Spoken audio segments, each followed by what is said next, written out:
From Hollywood, it's time now for Johnny Dollar. This is Morton Scottman, Mr. Dollar, at Eastern Liability and Trust. Oh, yes, sir. Got your message. I was just about to call you back, Mr. Scottman. Would it be possible for you to drop in and see me today? I think so. Say in an hour. That would be excellent. What's it about, Mr. Scottman? David Perling. Perling. I understand he was killed in a boating accident a couple of days ago. Read something about it in the papers. To borrow a phrase, Mr. Dollar, that report was somewhat exaggerated. Mr. Perling is still very much alive.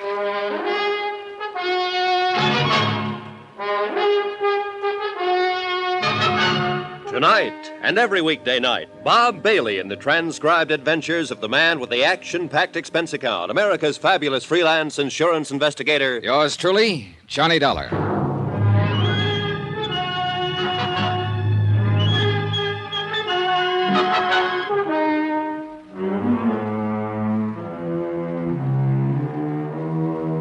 Expense account submitted by Special Investigator Johnny Dollar to the Eastern Liability and Trust Company, Hartford, Connecticut. The following is an accounting of expenditures during my investigation of the Perling matter. Mr. Scottman, you're a pretty good guy, and I'll say this right at the top, since you were the one who called me in. You're reading about the Perling matter in your newspaper right now, but they haven't got the story right. None of them will ever have it quite right. Just remember that as you go through your newspaper in this report, Mr. Scottman. You looked pretty worried when I met you that afternoon about 5 o'clock, and you led me into the top-drawer offices of Eastern Liability and Trust. I tagged you as a meticulous sort of man who knew when his laundry was coming back. I wasn't a bit surprised to learn that you were vice president and chairman of the board. Why don't you sit down there, Mr. Dollar? It's the best chair in the place. Thanks. Cigar? Cigarette? No, I have these, thanks. Lighter right there at your right. Thanks. Yes, Mr. Scottman? You can run along for tonight, Evelyn. No more to do. Thank you, sir. Good night. Good night, Evelyn. I understand you've handled several matters for our company, Mr. Dollar. Yes, sir. I was just going over it in my mind. I believe the last one was the San Antonio case. Yes, Mark San Antonio. Yes. You handled that very well, Mr. Dollar. I want you to know I appreciate your reputation in the field. Nice of you to mention it. I'm curious, Mr. Scottman. I rarely work directly with an insurance company. Usually I'm hired by the adjusting agency. And let's say this is a little idea on my own. Only one person knows about it so far. You will be the second. Board of directors might not exactly approve what I'm about to propose, but I feel some action should be taken. I have some good whiskey in that cabinet. No, thanks. Not now. Yes. Well, this case involves David Perling, who, despite what the newspapers reported yesterday, is still very much alive. You say you saw the item in the papers? Yes, something about him being killed in a boating accident in Florida, I think. The story was erroneous. It'll be retracted. Oh? Fact of the matter is, Mr. Perling was already on his way back to New York, safe and sound when that report came out. The boat that he'd been fishing from did have a boiler explosion, but no one was killed. Well, these things sometimes happen, I guess. Oh, sure they do. However, it was printed all over the country. As you know, David Perling is highly regarded in financial circles, and that is the reason I asked you to come in and talk to me. Did you see the stock exchange figures yesterday? Well, I don't pay too much attention to them, Mr. Scottman. I do. We do, as an insurance company. That report of Perling's death affected several commodities listed on the New York Exchange. Companies in which he holds varying positions. Positions that would, if, say, the report of his death were engineered for that specific purpose, allow certain people to risk very little money and make a great deal of money. Just a minute, sir. Certain people? Are you talking about Perling? I don't know who I'm talking about, really. I'd like you to find that out. Find out, among other things, if the situation has been taken advantage of in any way. This isn't exactly in my line, Mr. Scottman. I think it is, Mr. Dollar. I'll come right out with it. Eastern Liability has considerable investment in some of the commodities that could be affected. We, or let's put it this way, I want to know where we stand. I want to know if we've been cheated or are about to be cheated. I had dinner with Morton Scottman at his club. He acquainted me with the several companies involved in the matter and supplied me with stock exchange information that would be valuable in making comparisons in case the action he anticipated ever happened. An hour later, I was at the airport. Expense account item 1, $123.69, airfare and incidentals from Hartford to Key West, Florida. I arrived at 4 o'clock in the morning, found a hotel, and had 6 hours sleep. At 11:30, I was standing in the office of a bluff, red-faced man named Peyton. He happened to be the managing editor of a newspaper.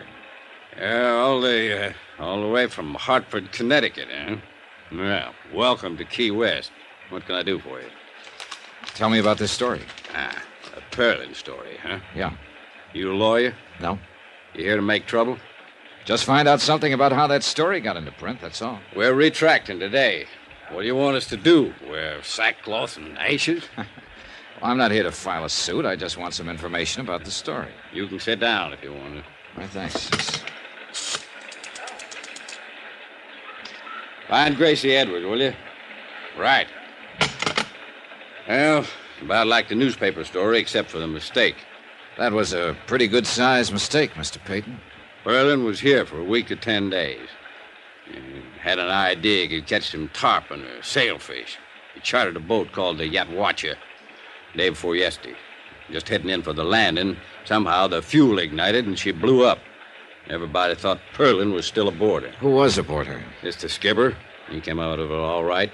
Harbor patrol boat picked him up. Go on. Everybody thought Perlin had been aboard as usual and was lost. The skipper wasn't in any shape to tell it differently then. After all, Perlin had been going out on her every day. We all knew that. Where was Perlin? He's sleeping in his room when all of this happened. Got up about 3 o'clock, checked out, took a train back to New York. Story come out in the evening edition.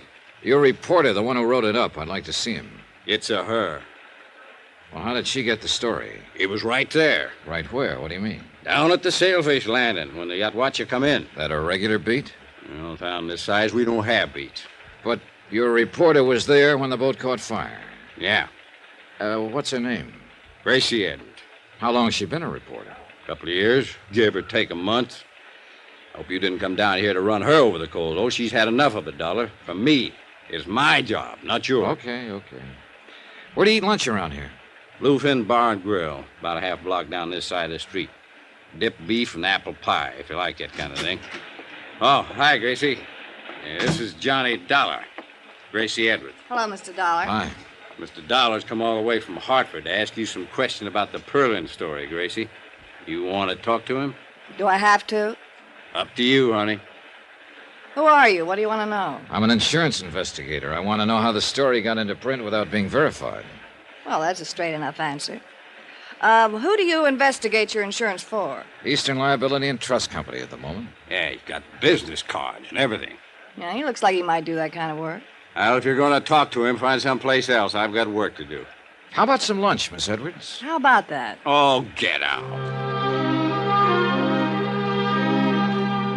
Expense account item 2, $2, 2 lunches for Gracie Edwards and myself at the Bluefin Bar and Grill. She was a short, stocky woman in her early 30s. She had a fresh-looking face and fiery red hair. She didn't strike me as the kind of reporter who'd make a bad mistake. I did it the way any cub would have, only worse. I had a 3 o'clock deadline. I wanted to make it. I could have waited till the skipper came to, said Perling wasn't aboard. I could have contacted Perling's hotel, found out he was safely there. I didn't do any of that. I just phoned in my story. You know the rest. Every wire service in the country picked it up. Guess I was lucky I wasn't fired. You want another glass of beer? No, thanks.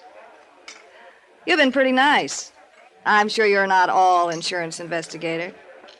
Notice I haven't asked you exactly what you're investigating. Yeah, I noticed that. You gonna tell me? Possibly. Right now, something worries me. You were down at the landing when the boat caught fire? Yeah. You go down there often? It's more or less my beat. Oh? What? I didn't think a reporter'd have a beat in a town this size. I said more or less. I like to go down there in mid-afternoon when the boats are coming back. The water's blue and fresh. Usually a good offshore breeze blowing. And if they caught any big fish, the flags are up. It's a place to go. I'm romantic. Good. Suppose we go there. 2:30 now. Ought to see some of those boats come in.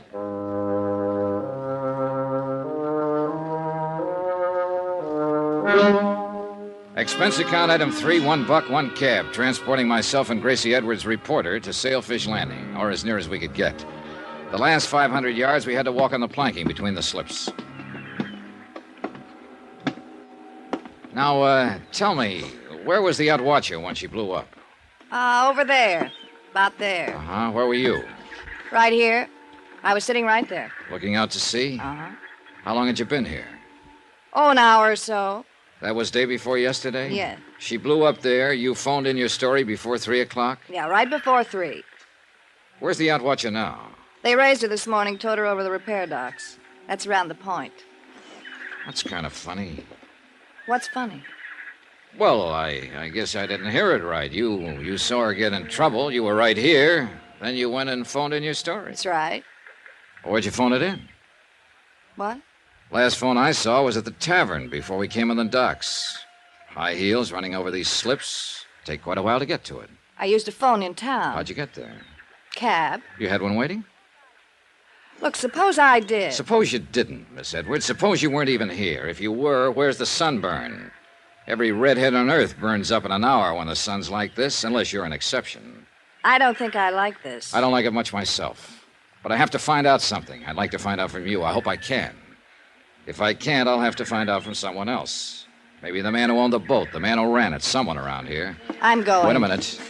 I'm not just throwing words around. The boat was probably insured, and it'll probably have a claim on it, and I'll probably know the adjuster who was sent to work the claim. I'll talk to him and tell him what I'm thinking. I'll find out about this one way or another, Miss Edwards. But I think you can help me. Now, you're a good reporter. You would have waited to see if Perling was aboard. You would have checked his hotel. You would have, in spite of a 3 o'clock deadline, you would have made sure he was or wasn't aboard that boat. All right, Miss Edwards. Did somebody pay you to file that story? I just want to know that. Somebody paid me. Yes. Okay. I'll take you back now. We don't have to mention this again. Yeah, okay. In case it comes up, though. Yeah? Mr. Perling paid me. Paid me to print the story he was dead.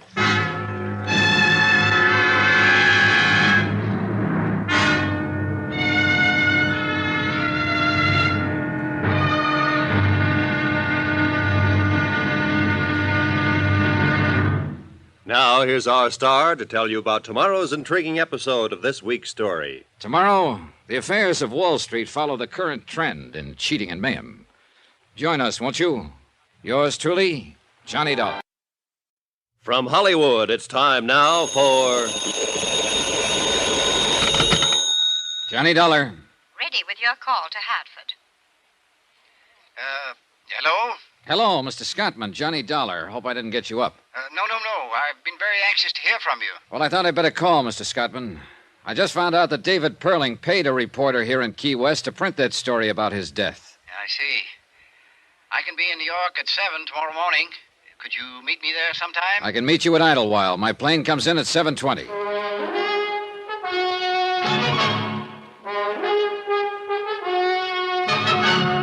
Tonight and every weekday night, Bob Bailey in the transcribed adventures of the man with the action-packed expense account, America's fabulous freelance insurance investigator. Yours truly, Johnny Dollar.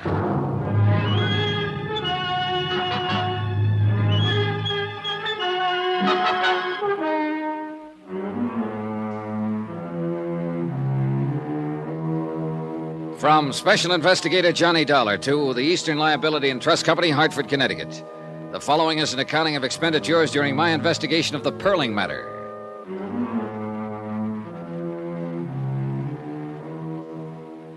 Expense account continued. Item 3, $98.09. Airfare and incidentals, including board and room, Key West to New York City.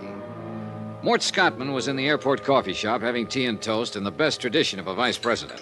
He looked shaved, rested, and fresh. Would you like some breakfast, Mr. Dollar? Just coffee for now, thanks. Cup of coffee, please. Well, we seem to have made nice connections. Not 7:30 yet. Yeah. Mr. Scottman, the reporter in Key West who printed that story about David Perling was paid $100 in cash to do it. Perling paid her to file an erroneous story that he had been killed in a boating accident. You said cash? Yeah, that's right. Cash. No check. No way to prove it one way or another. Just the reporter's word. And she said she'd deny it if anybody else asked her. Disclaim the whole thing. Well, where does that put us? Well, look, Perling had to pay somebody to fire that boat. Probably the skipper, I don't know. But it's an angle if you're thinking about legal lines. Yes, very good. Of course, the boat would demand explanation. Well, let's let it go for the moment. I noticed a retraction disclaiming the story of Perling's death is in every paper this morning. It was in all of last night's papers, too. Now, if the story could affect the stock market, when would it show up? Today, at the latest. There was no action yesterday? Not on the exchange, no. How do you feel about this whole thing now? In view of the fact you've ascertained that Perling himself arranged for his own death report to be published, I can only assume that he did it for one reason: to take advantage of some brisk trading that would occur because of such a report. But there's been nothing of that so far. Tell me, Mr. Scottman, in the event this does happen, what would you do? Well, I don't know exactly. Possibly report the matter to the exchange and see if Perling could be prosecuted for manipulation. Well, let's go over there and see what's what. Item 4, $5. Cab fare for myself and Morton Scottman to Wall Street and the New York Stock Exchange. Since I didn't understand too much about the board, I simply sat and kept an eye on Scottman. The pinstripe suit, the Homburg, the tie, the shirt, the glasses. Somehow he tickled me. I was beginning to like the guy. About 15 minutes before the place closed, he cleared his throat and touched my arm. I suspicioned wrong, Mr. Dollar. There's been no manipulation on the exchange. I thought certainly if there had been any, it would appear in that Alabama company. I was wrong, and I apologize for taking up your time. You're paying for it. Besides, I'm glad you did. Shall we go? Yeah. Where? Well, we know he didn't have the story printed to cheat on the market, but we still have the same old question. What's that? Why did Perling pay that reporter to say he was dead? The reporter lied to you. You've been lied to before, I'm sure. Oh, sure, and by experts. But she wasn't a good one, not even halfway good. So I still believe her story. You believe that board up there? I believe that, too. Well, then. Perling had a reason for getting such a story printed. I want to find out about it.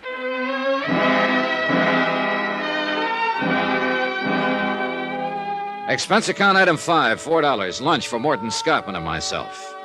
After lunch, I checked into the New Weston. Item 6, $50 deposit, car rental. A phone call to the offices of David Perling gave me the information that Mr. Perling was at his home on Long Island. I drove out there. A small estate greened up with all the lush things that happened there this time of the year.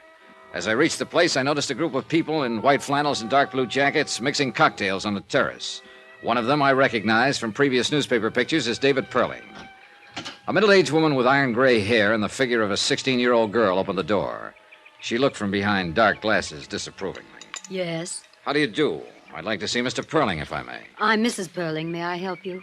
Well, this is a business matter, Mrs. Perling. My name's Dollar, Eastern Liability and Trust Company. Well, he's not in now. I suggest you call his office and explain the nature of your business to his secretary. Good day, Mr. Dollar. Look, I know he's here. I saw him as I drove up. You're both impertinent and rude. I'm sure he'll see me if you give him my name and tell him I just came back from Key West and that I had a long talk with a newspaper reporter down there. Since you saw so much as you drove up, you might have noticed that we're entertaining guests, Mr. Dollar. Oh, I noticed that. Wait here. I stood there a moment on the wide colonial porch and wondered what made me such a social outcast. A man who was tending the grounds walked by and turned on the sprinkling system. He waved at me, and I waved back. I felt better. On the terrace, I could hear the tinkle of glasses and a little laughter now and then.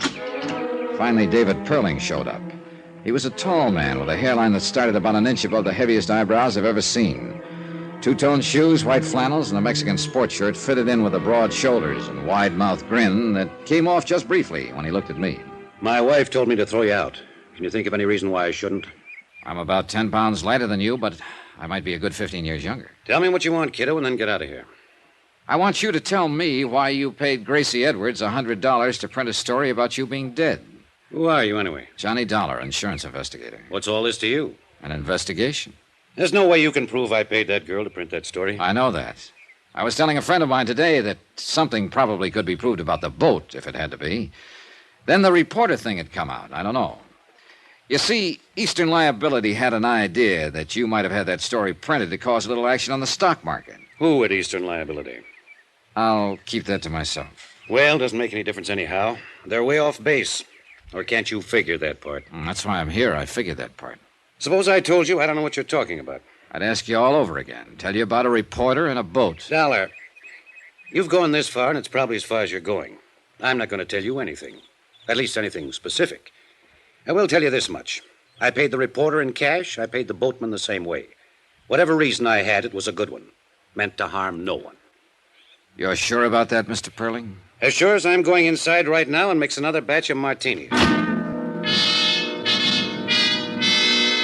For the second time in a matter of minutes, I was standing on a porch feeling like Typhoid Mary. Somehow I halfway believed David Perling. I also halfway believed that whatever reason he had meant something to me. All halfway thinking. If you want to be left alone, you don't slam a door once or even twice. You invite the asker of the question in, give him a drink, introduce him to your friends, slap him on the back, and lie through your teeth. You don't tell a man to leave, because that's the best way in the world to make him keep coming. So I waved at the friendly gardener once more, climbed into my rented car, drove back to the New Weston, and sat down with a magazine. Johnny Dollar. This is Celia Perling, Mr. Dollar. Hello, Mrs. Perling. I think I should like to talk to you, Mr. Dollar. David told me why you were at the house. Mm-hmm. I'm downstairs in the lobby. I'll be right down, Mrs. Perling. I had to drive some friends in tonight, and I thought I'd stop and have this chat with you. I'm glad you did. Somewhat embarrassing, after the way I acted at the house. Oh, well, suppose we forget that part, Mrs. Perling. Does Mr. Perling know that you're here? No, I'll tell him when I get home. There's something I must know. What's that? You aren't just a sensation seeker or something like that, are you? Mrs. Perling, let me answer you this way. You came to me. How you found me, I don't know, but you did. You also found out I'm a legitimate investigator interested in facts, am I right? David called a friend of his with the Allied Bureau, and they told him you were an insurance investigator. Uh-huh, and they also told you that when I work a case in New York, I generally stay at the New Weston. Is that about it? I'd like to ask you a question. Are you going to continue with this matter, the one you discussed with my husband this afternoon? I suppose I am. You mean you believe there was something ulterior in David having that story printed? Well, let's say I believe his answers about it were unsatisfactory. I'm the fellow who's supposed to find out why. Why? It's my job. I can assure you there wasn't anything wrong about it at all. It was a rather personal matter and certainly could harm no one. I'm glad to hear that. I heard it once before, though. Your husband said it to me today in practically the same words. Would you like to buy me a drink? Sure, come on. We walked through the lobby to the cocktail lounge without a word. We sat down without a word, and I ordered a couple of bourbons and water. Still no word. All around us, people poured drinks, laughed, and talked. I glanced at Mrs. Perling from time to time and wore the blankest expression I knew how. Finally, it worked. She began in a small voice. We have a daughter, Mr. Dollar. Her name's Eugenia. Jeannie, we call her. Mm-hmm. She's the reason for that story in the papers. Tell me about it. It's not easy, you know. It's admitting a prominent defeat to explain it. David and myself are considered quite capable people. Capable at most everything. Business, home. Capable of everything except raising a child into a woman. I'd rather not go into the faults that we have, Mr. Dollar. No need to. Are they that obvious? Oh, I didn't mean that. I just mean it seems painful for you to even discuss this. I'll say it this way. We've had too much money and too little time to put it on Jeannie. Now we're suffering for it. How do you mean? Jeannie got sick and tired of being alone and unattended and not understood. She left home a year ago, and we haven't seen her or heard from her since. She left a note saying that we never would. I suppose we deserve it. Well, I wouldn't try to judge that. We have no idea where she is, what she's doing, even if she's with someone. We just know she's gone. It's really quite ridiculous. Now that Jeannie's gone, we know how much we wanted her around. What about the police? Well, we didn't go to the police. I think you can understand why. I mean the publicity. Who did you go to? The Aimwell agency. They've been working on it. Oh, yeah, I've heard of them. Any luck? Not a sign of her. Do you understand now? Well, I don't understand everything. I'm sorry she's missing. But about the story in the paper... Well, Davy arranged that. I mean that his death would be reported. It was a crazy thing to do, I suppose, but we've tried everything else. He thought that if he were reported dead, Jeannie, wherever she was, would see the story and possibly contact me. You see, it's unbearable knowing she's alive somewhere, hating us this way. We wanted another chance. No luck? No luck. Not a word. Not a word.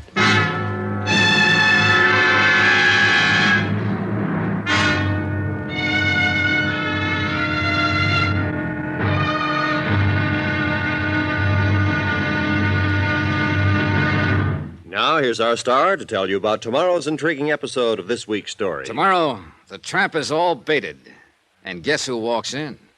Join us, won't you? Yours truly, Johnny Dollar. From Hollywood, it's time now for... Johnny Dollar. Your number's ringing now, Mr. Dollar. Oh, swell. Aimwell Agency. Aimwell Detectives? Yes? Who are you calling, please? Want to talk to Mr. Aimwell. My name's Johnny Dollar. This is Aimwell. I understand your agency's been looking for the Perling girl for about a year now. Oh, you do, huh? And who told you that? Mrs. Perling. I never heard of you, or her, or a girl.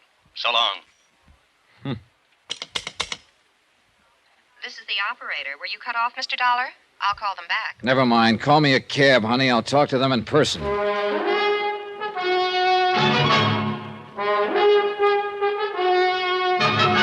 Tonight and every weekday night, Bob Bailey in the transcribed adventures of the man with the action-packed expense account, America's fabulous freelance insurance investigator. Yours truly, Johnny Dollar.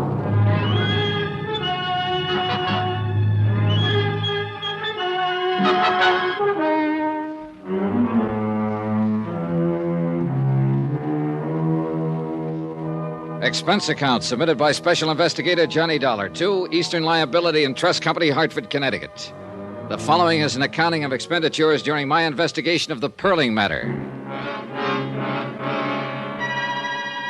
Item 7, $3 cab fare, my hotel to the office of the Aimwell Agency. A red-headed girl at the switchboard looked me over like I was a car she didn't want to buy. I told her my name and that I wanted to see Niles Aimwell. She told me to sit down and wait. 3 minutes later, she waved me down a long, carpeted corridor. I followed directions. A typewriter clacked somewhere. Men in those suits with the little shoulders and hem stitching for lapels moved in and out of offices. It looked more like an advertising office than a detective agency. Finally, I opened a door and stepped into a small room that was decorated in gray. Gray walls, gray carpeting, gray draperies. A desk, a brass lamp, a filing cabinet, and a man were there. He didn't get up when I walked in, but slouched back in his chair and let his bald head rest against the wall. You're kind of determined, aren't you? I suppose so. You're Aimwell? Mm-hmm. On the phone, I told you I didn't know what you were talking about. Now I'll tell you again. Don't slam the door when you go out. What are you paying rent here? If I've got it figured right, you wish you weren't paying it. But then a place like this draws a snappier crowd of clients, so what you've got in the end is more clients and more rent, no more money for yourself. Now that you've said all that, will you get out of here? I know one of those snappy clients happens to be the Perlings. I know you've been trying to find their daughter. This is my ID. This is my license, bond, letter of authority from Eastern Liability. Now, 2 days ago, the papers carried a story that David Perling was killed in a boating accident in Key West. That was a lot of baloney. It was retracted. I know that, but I talked to a reporter down in Key West who told me Perling paid to have that story about himself printed. My client had an idea Perling might have done it to set up the stock market for a killing. Mrs. Perling told me he did it in the hope his missing daughter would see the story in the papers and contact home. Now, what have you got to say? Here's your stuff. One other thing. Perling the kind of man who'd pull a trick like that? Ask him. You got a way about you I don't like. Well, that's too bad. But in between the time I called and the time I got here, you had time to call the Perlings on the phone and ask about me. They said it was all right to tell me what I wanted to know. If there was a daughter, if you'd been hired to look for her. If you don't tell me, you might jeopardize the part of the rent the Perlings pay for you. Now, look, Dollar. I've got something else you aren't going to like. I might just want to see your operatives report on the case. I might have the idea that if you've been looking for her this long, you might just be dragging it out a little bit. You know, the rent money, it's due every month. Get Mr. or Mrs. Perling on the phone right away. I hope they tell me to throw you out on your ear. Well, while we're waiting, let's get back to the questions. Where have you looked? What have you done? We pulled the case 11 months ago, almost to the day. The girl's 5'5", 114 pounds, no visible scars, no glasses. Black hair, brown eyes. She's 24, will be 25 next month. We thought we had her located in Muncie, Toledo, Detroit, Fort Worth, and Pueblo. We think she's traveling alone. We think she's a little girl who was fed up to here with Mama and Daddy and just struck out for herself. But you haven't found her. 5 men have been looking on 8-hour shifts, 7 days a week for 11 months to the day. 5 men, 11 months, 7 days a week, and I'm one of the 5. My feet hurt and my head aches most of the time. My wife's thinking about divorcing me. And then you walk in here and plant yourself in my office. You're suggesting maybe I can go out and find her just like that. Well, I can't. Nobody can. So I want you to know I kind of resent that remark about how I'm laying down on the job. And if you don't take it back, I'll have to cave in the side of the wall with you. What do you got to say, Dollar? I take it back, Mr. Ringwell. Sit down and have yourself a smoke. Hello? Well, hello, Mrs. Perling. Mr. Dollar's in my office now. Yes, I'll cooperate with him. Yes, Mrs. Perling, I understand. He explained it all to me. Yes, ma'am. The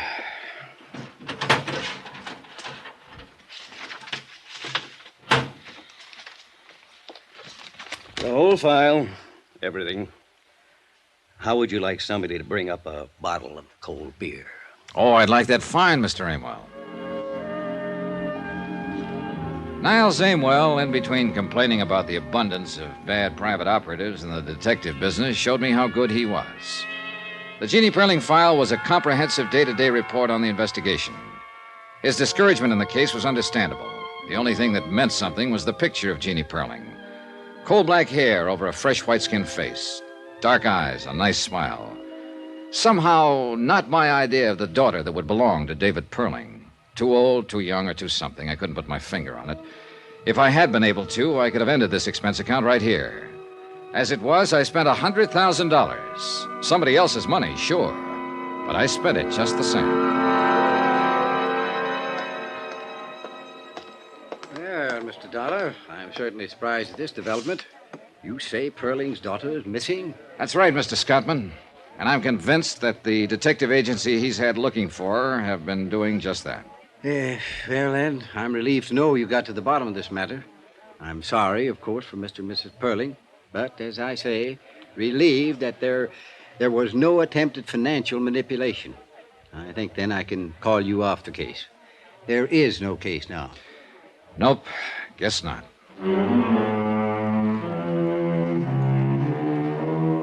And that's the way it stood at 4 o'clock in the afternoon. I told Mr. Scottman I'd send him a bill. We shook hands, and he wandered off to see if he could get a night flight back to Hartford. I went up to my room to pack and was folding a shirt all wrong when it struck me that I suddenly didn't believe anything or anybody. The idea that there was money in it somewhere still kept coming back to me. I couldn't shake it. I finished packing and left my bags at the desk. I wandered out and found a bar and sat down to think. After a couple of hours, nothing much occurred to me. But I did something anyhow.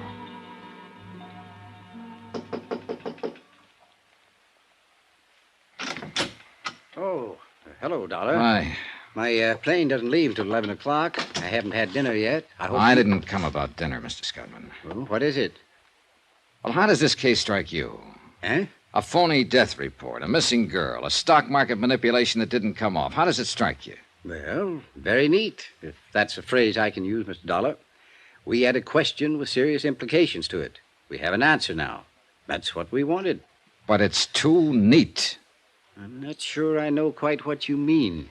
Look, you first called me in because it was halfway in your mind that Perling's alleged death was for the purpose of making money on the market.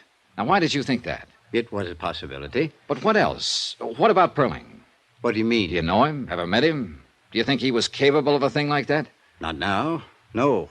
I have proof from you that wasn't his reason at all. But you thought so before you had that proof. You suspected it. Suppose I did, yes.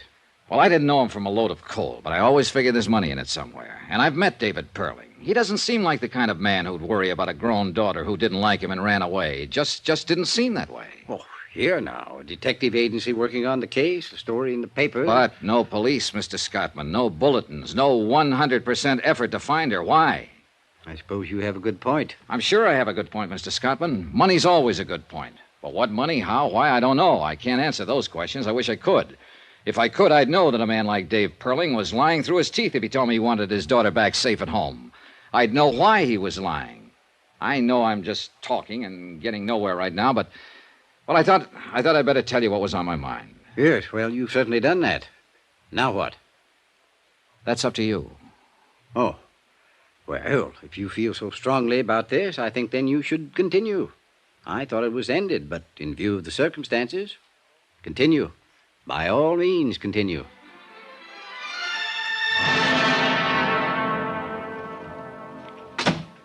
Well, Dollar? Well, you're working late. Yeah, I'd rather stay here than go home sometimes. Most of the time. Hey, well, we might be seeing quite a bit of each other. How did you know? Hmm? Perling told me to contact you. You're pretty cute, Dollar. Tell me why. You hardly ever run across a picture of a girl you'd like to look at as much as this Perling dame. Oh, I might have. You know, you kid me most of the time, and I'm an old slob who stands around with hardly any fast answers. But you aren't kidding me this time, Pally. You show it all over. If I walked in a place and I seen a girl as nice looking as this, and I had any business with her, I'd be the luckiest guy in the world. Now, there are women and there are women. But if that picture means anything, boy, she's a woman. And you want to meet her, right? Sure I want to meet her, but you're getting romantic. And if I saw but didn't have any business with her, just saw, I'd go take a walk around the block before I talked to anybody. Yeah, I know. And I don't blame you. You're a very lucky fella. You're going to see her. That's why Perling asked me to contact you. Huh? Here. Came in about an hour ago. One of our men located her. Where? She's in New Orleans. He handed me the wire, and I read it over. Then I looked at him, he looked at me. I didn't ask any questions. He didn't say a word. It was a wonderful make-believe world, but it really didn't exist. Too neat and too tidy. And we all know the world's full of bumps. Ever hear of Mount Everest?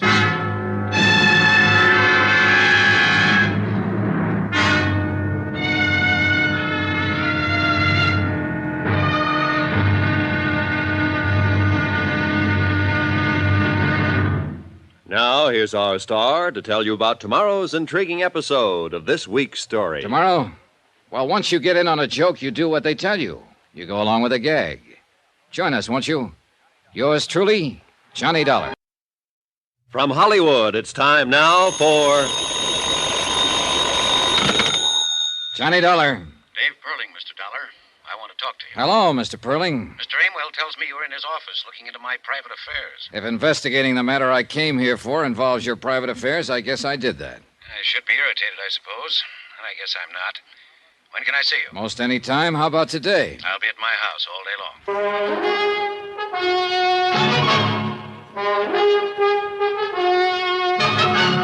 Tonight and every weekday night, Bob Bailey in the transcribed adventures of the man with the action-packed expense account, America's fabulous freelance insurance investigator. Yours truly, Johnny Dollar.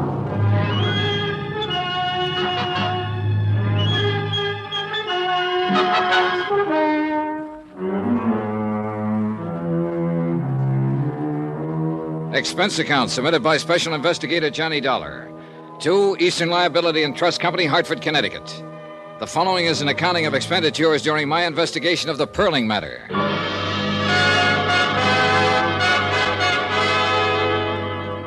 Item 9, 10 cents, one phone call to Morton Scottman advising him that Jeannie Perling had been located in New Orleans by one of Amwell's operatives. Mr. Scottman thought that over for a while and then assumed it would be in the best interests of Eastern Liability to make certain this was the truth. I told Mr. Scottman I intended to do just that. Item 10, $5, cab fare from the New Weston Hotel to the home of David Perling. Hi. Come on in. The man who opened the door wasn't a servant. He wore a dark blue double-breasted suit. He smelled of cigars and bourbon, and private detectives stuck out all over him. He jabbed a pudgy finger in the general direction of what later turned out to be the library, and I followed. The room we went into was empty, except for us. As far as I could see or hear, the rest of the house was empty, too. The man in the blue suit sat down on a leather sofa and pointed to a quart of bourbon that had just come out of a sack. You must be this Dollar guy, huh? Yeah. Mr. Perling will be along in a minute. He asked me to say hello to you. By the way, my name's Brad Copeland. I'm one of Niles' men. Niles Amwell? That's great. Where is Niles? He's with Mr. Perling. They'll be along. Sit down, relax. They said they thought it was about time for a little conference. What for? The girl's been found, hasn't she? Oh, sure. Now they gotta figure some other things out. I'll bet. You don't believe much of this, do you? Nope. Well, then I'll put it this way. I'm the guy who found Jeannie Perling. How about it now? Okay. Look, I got put on this thing because an insurance company executive thought Perling might have had a false death report made on him to juggle some things in the stock market. Oh, that story in the papers about Perling dying, huh? Yeah, Perling paid to have that story printed, all right, but not for any stock market angles. He did it to try and scare up this daughter of his who scrammed away from home a year ago. Now, I found that hard to believe, even after I talked to Niles Aimwell and he told me the agency had been hired to find the girl a year ago. I suppose you're one of the men who's been looking. Yeah, that's about it. No luck, either. Then yesterday morning comes a phone call. I don't know who it is, tells me where she's living, what name she's using in New Orleans. I scram down there by plane and check it out. It's all true. So I come back here, and here I am. Conference. You found her on a tip from somebody you don't know? Man or woman? Always a man's voice. Wonderful, ain't it, what happens sometimes? How does it look to you? Like a sealed freight car full of nothing. That's the girl down there in UO, all right. I managed that. I picked up her prints and checked them with what we had to go on. But what's what, I don't know. What's Aimwell going to do now? That's why the conference. We see what we'll see. Relax. I tried to do that, but I didn't do very well. Copeland settled to his bourbon, and I picked up and laid down a half a dozen magazines, smoked 2 cigarettes, paced up and down. Finally, I heard a door open somewhere, and Niles Aimwell and David Perling walked in the room. Then Aimwell motioned Copeland to his feet, and both of them left the room without a word. David Perling and I were alone. How much do they pay you, Dollar? Oh, I'm paid well enough. What's that got to do with it? I was just curious, is all. You seem like a competent man. As a matter of fact, the most competent I've met, and that includes Mr. Aimwell and Mr. Copeland. By the way, I just fired them. Really? I don't think I need them anymore now that I know where Jeannie is. Oh? You've had an extraordinary interest in my affairs lately. I'm willing to bet that you won't leave me alone until you're satisfied about my daughter. You'd be right. I want Jeannie to come home. Here, where she belongs. Why don't you go get her? I think that might be difficult under the circumstances. I'm afraid she bears considerable rancor for myself and Mrs. Perling. Perhaps someone like you could, persuade her that it would be the best thing to do. I go down to New Orleans and get her? Exactly. I was going anyway. Oh? Why? Well, offhand, you don't seem like the father who's happy to know that his daughter, whom he hasn't seen or heard from in a year, is alive and well. You haven't made a move to go and pick her up yourself. Also, she was found too soon and too fast after I got in on the picture. You can stop right there. I'm sure I wouldn't even attempt to explain any of those things. I didn't think you would. Or could. I'm on my way to New Orleans, Mr. Perling, to get your daughter. I think she'd be crazy if she came back here, but I'll take it up with her. Do that. I wonder if you'd like to try to explain something else for me. What? Why you were feeling me out a couple of minutes ago to see if I'd buy off. Get out of here. Get out! Why not? Expense account item 11, $113.15. Airfare, incidentals, New York to New Orleans, Louisiana. The temperature was exactly 28 degrees hotter when I landed. In the cab from the field, I peeled off my coat and loosened my tie and took off my hat. I walked into the lobby of the Roosevelt Hotel that way. Everyone else seemed cool enough in linens and tropicals. Everyone except myself and a big blonde giant of a man leaning against the CNS ticket counter. Boy, take Mr. Dollar to 511. The giant smiled when he saw me and stuck out his hand. Well, I'm certainly glad to see you. We thought you'd never get here. Hope you had a pleasant trip. I was okay. I know you're tired and hot and would like to wash up a little and refresh yourself, but the rest of the boys are headquartered in 810. They're mighty anxious to meet you. Mighty anxious. Us Delta cotton growers are going to make it or break it at this convention. Yes, sir. Yes, sir. We sure are, aren't we? As soon as you're cleaned up, you come right over. We have a drink, and I'll show you around the town. Yeah, that'll be swell. 8:10? 8:10. About an hour? About an hour. I'll see you. Hey, clerk. Yes, sir? How long have the Delta cotton growers been in town? Delta cotton growers? Well, they had their convention last month, sir. Who's registered in 810? We have no 810, sir. I'd done someone dirty. When he came over with a hand out in front, I was supposed to say, "You got the wrong fellow. My name's Dollar." But I made him play it out for a particular reason. He wanted to know who I was, and he didn't quite know. But then I wanted to know who he was, and I didn't quite know. I wanted to know him because of that .38 strapped under his left arm. It bulged out just enough to make me curious. By 7:30, I'd eaten dinner and found an address on Ursuline Street, the address where Jeannie Perling was living. The mailbox carried that name. It was one of those unpainted apartment houses in the French Quarter, full of heat and low-watt light bulbs. The girl who opened the door was a medium-sized blonde, and she wore a black dress. The girl I was looking for had coal black hair. Yes? How do you do? My name's Johnny Dollar. I came here to see Jeannie Perling. Come in, please. You're a friend of Jean's? In a way, I just came from New York. You know her father, then? Yes. Oh. I'm Janice Floyd, Jean's roommate. This way. Careful, it's a little dark. Sure. Maybe I had the feeling when I saw the black dress. But I knew I had it when Janice Floyd turned and led me through the 2 large rooms that made the apartment. I thought that was the end of it, but there was one more room. The blonde girl stood to one side so I could see in. The perspiration began to trickle down my face. I knew what was coming. Here she is, Mr. Dollar.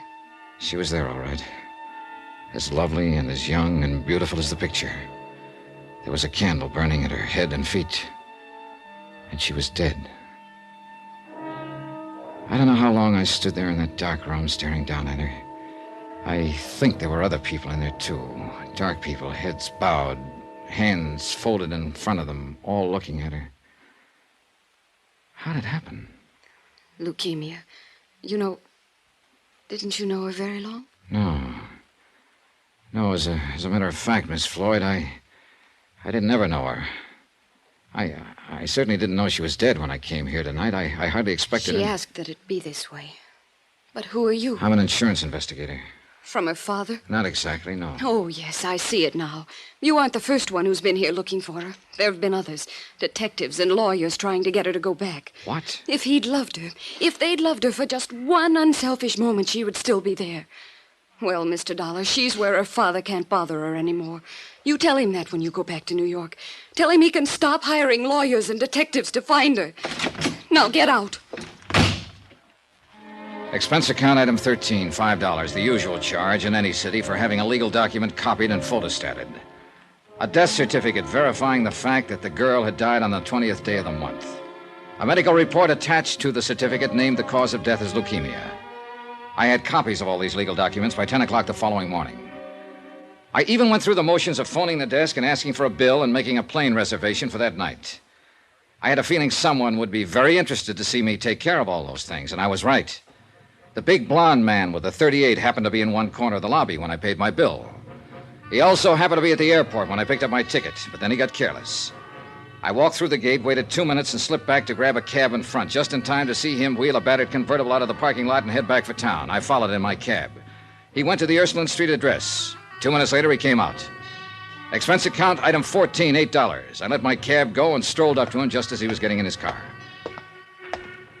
Hiya. What? Look, we've been playing games long enough, don't you think? Well? Why don't you go back to New York and do what you have to do? Deliver this death certificate? I don't believe it. You saw her dead, didn't you? Still don't believe it. That's too bad, because that's the way it is. He got in his car, started it up, drove away. I stood there and watched him go. Money, I kept saying to myself. Money. There's money in it somewhere. Plain old money.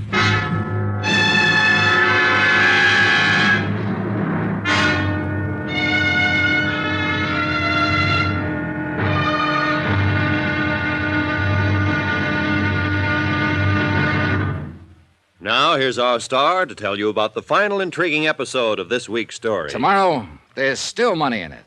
More money than it takes to save a life. Join us, won't you? Yours truly, Johnny Dollar. From Hollywood, it's time now for... Johnny Dollar.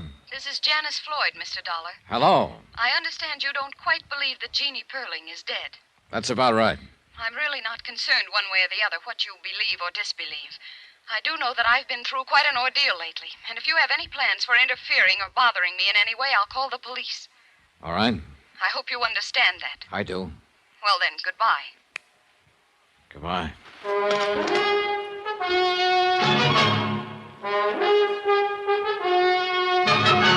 Tonight and every weekday night, Bob Bailey in the transcribed adventures of the man with the action-packed expense account, America's fabulous freelance insurance investigator. Yours truly, Johnny Dollar.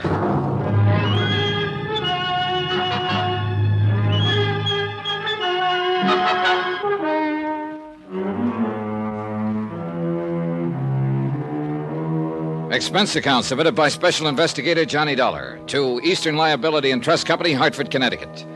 The following is an accounting of expenditures during my investigation of the Perling matter. I wrote to Morton Scottman at Eastern Liability, and I explained the circumstances under which I had arrived in New Orleans and located Jeannie Perling. I enclosed her death certificate and the medical statement. I also reported on the conduct of her ex-roommate, Janice Floyd. Then I sat down and called Janice on the phone. Hello? This is Johnny Dollar, Miss Floyd. Yes. I think it's time we had a talk. Mr. Dollar, we have nothing to discuss. I think we have. What? How you're being taken. Taken? By whom? By a couple of people. Goodbye, Look, Mr. don't hang up on me, Miss Floyd. I came down here to find Jean Perling. I'm with an insurance company. It was my job to check on a story her father told. Finding her was part of it. Let me come over and talk to you. I'll be home tonight. The apartment was 6 blocks from the hotel. I walked it for a reason. All kinds of people have followed me at one time or another, and I've followed all kinds of people. But the man who followed me off and on in New Orleans, the big blonde man with a .38, knew what he was doing. He was a professional. I made up my mind about that the first time I saw him, and I thought I was ready for him, but I wasn't. He waited until the streetlights got dim and no one was in sight. Oh! I vaguely remember that he caught me under the arms and laid me gently down on the street. That was all.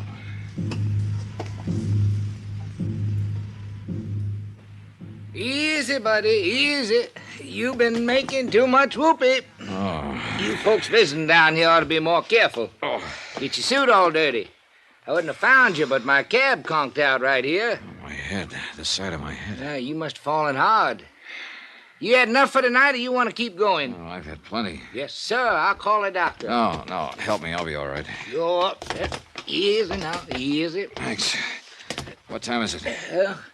Almost midnight. 2 hours. Where you want to go? Ursuline Street. Get in, get in. Expense account item 16, $10 to one Good Samaritan cab driver who picked me up and dropped me at Janice Floyd's apartment. I was still weaving on my feet when I tapped on the door. Mr. Dollar, you've been hurt. Come in. I'm all right. Packing? Yes, I've decided to leave town. Tonight, as a matter of fact. Yeah, I thought it'd be something like that. Did a big fella, a blonde man, have anything to do with your decision to leave? That's none of your business. Let me tell you my business, Miss Floyd. I came down here to see Jean Perling. You saw her. She is dead. Yes, I saw her, dead. Yesterday, I mailed a copy of her death certificate to New York. Well, then what else? What other business? The man who came here yesterday and reported to you, the man who told you I'd left town and you could breathe easier again, the same man who called you later and told you I was still around, still asking questions. He's my business. He followed me on my way here tonight. He slugged me. I don't believe you're telling me the truth. What's his name? Any idea why he carries a gun? Carries a gun? You're making all this up. Why would I? I've got what I came for, or practically what I came for, legal proof of the whereabouts of one Jean Perling. If Al hit you, he was trying to protect me. Now, listen to me. I think I have pretty much of it in hand. Now, you tell me if I'm wrong. First off, you're not any Janice Floyd. I'd guess that Janice Floyd was the girl who died of leukemia. I've got her picture in my wallet. It was given to me by David Perling, who said it was his daughter. This is all crazy. Before you go into that, listen. I can have that body exhumed. I don't want to do it, but I will if I have to. Now, do you want me to do that? All right. I'm Jean Perling. And that was the Floyd girl who died? Yes. She was sick, and, well, I knew my father had detectives looking for me. I just never wanted to see him again or go home again. It seemed if poor Janice were dying and she had no one, if she somehow had my name, and, well, I'd never be bothered with my family again. That was a pretty idea. Was it yours? Al and I thought of it. Al? Al Britt. The blonde guy. Okay, how'd he work it? He saw to it that Janice had my name. I know it was against the law, but well, she had no one, and if she was buried with my name, then I'd be free of my family. Well, that took some managing. They hate me. They always have. I want my own life. I don't blame you. You're entitled to it. Are you sure that's what you're getting? I'm going to marry Al, no matter what. If you go back and tell them, well, that'll be that. If you let me stay dead, I can't let that happen. Why not? Why not, Mr. Dollar? What harm would it do? Let your father make a fool out of you? I don't understand. You're worth $100,000. What? Cold, hard cash. An irrevocable trust was set up on you when you were born. Comes to you when you're 25. That'll be next month. I don't care about the money. Now, wait a minute. In the event you should die before your 25th birthday, the money would revert to your nearest of kin. My father? Your father. But I'm dead on paper. Uh-huh. Then Al... Somebody paid him. Probably your father. To make love to you. Oh, no. No. Get out of here, Dollar! Al, wait! I told you this man meant nothing but trouble. He knows all about it. Oh, he can't prove a thing. Get out of here, you! Take it easy, Britt. Al! Yes, honey. I know about you. Honey, I don't know what to say. Go. Just go, please. He went. He looked at both of us as he went out the door. It was sort of a whip look. The way a puppy stares at you when you've caught him chewing on a slipper. I sat a while with Jean Perling. She didn't say much. There wasn't much she could say. I told her I didn't think there was any reason for her to go back to New York unless she wanted to. She said she didn't want to go, didn't know what to do at the moment, and, well, we left it at that. I went back to my hotel and tried to get some sleep. About 6 o'clock in the morning, I got up, bathed, shaved, and packed. By 7:30, I had breakfast and was just about to check out. Hello? Hello, Britt. Leaving? That's right. I'd like to talk first. Sure. Okay. You messed it up fine for her and me. I tried to call her this morning, and she hung up on me. I went over there, she wouldn't let me in. I don't blame her, do you? I guess I don't. I decided to leave town. Yeah, maybe that's better. I don't know whether it is or not. You make it hard for a guy to talk. All right, now look at it my way. This whole thing's been rotten. I met her father, and I know what kind he is. I know what he's done to her, what he'll do to her if she goes back. And then there's you, Britt, the hired man. You went in and made love to her for a salary. I didn't like it having to tell her that, and it must hurt. It must hurt pretty bad. So you see, I'm not too interested in what you might have to say or what you're going to do. Wait. You're right reading me out this way. I deserve it. The old man found out where she was 4 months ago. I found out for him. I knew the girl she was living with had leukemia. I planned the whole switch. I put it to her the way she explained it, about being dead to keep away from her old man. Of course, you didn't mention that $100,000 he could get his hands on once she was dead. Oh, I didn't. But something funny happened to me, Dollar. I mean, I've done my share of dirty jobs. I've seen a lot of the human race. Taking a salary to make a sucker out of her didn't bother me at all. Not at first. And then I found out when she touched my face, I lived for that touch. And when I held her, she lived for me. I never thought it had happened to me, but it did. If you see her again, Dollar, tell her I was trying to stop it. I mean, all this part. But it was too late. Funny how things turn out, huh? Yeah. Funny. Expense account item 17, $42.13, hotel and board bill. Item 18, $101 even, airplane ticket back to Hartford. Item 19, $1 cab fare. I stopped by her apartment on my way to the airport. Oh, I thought you'd left, Mr. Dollar. Well, came to say goodbye. How's it going today? All right. I have some brandy. No, thanks. Jean, Yes? you going to New York? No, I'll stay here a while. I don't want to see my father or mother. How about Al Britt? He wants to see you. Let's not talk about him, shall we? Do you think I'm a nice girl? Do you think my $100,000 will attract a lot of nice, eligible young men to me? Do you think Oh, stop it. You'll burn your brakes. Johnny. Oh, no. Here. I know what he did. I know why he did it. But I love him. He did his job too well. Yeah. He could tell you what he started out to do and what happened to him with you. He could tell you if you let him. He told you? Yeah. What kind of a trick is it? No trick. Couldn't be. The guy's too mixed up. Tell you what, he'll try again. When he calls up next time, talk to him. Why should I? Because you may not have a mother and father or anyone else, but you do have him. And you will have him as long as he lives, if you want him. And that's what you've been looking for all your life. Someone to have. I'd take him if I were you.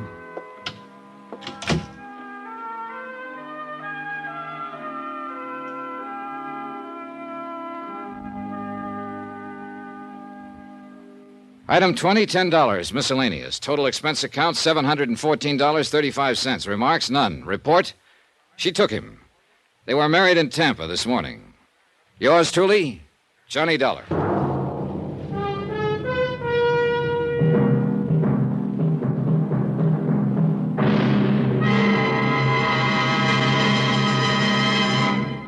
Now, here's our star to tell you about next week's intriguing story. Next week, a lonely girl, a fine young man, a gentle father, and one of them is a killer.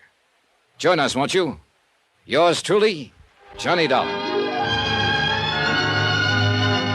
Yours truly, Johnny Dollar, starring Bob Bailey, is transcribed in Hollywood. Written by John Dawson, it is produced and directed by Jack Johnstone.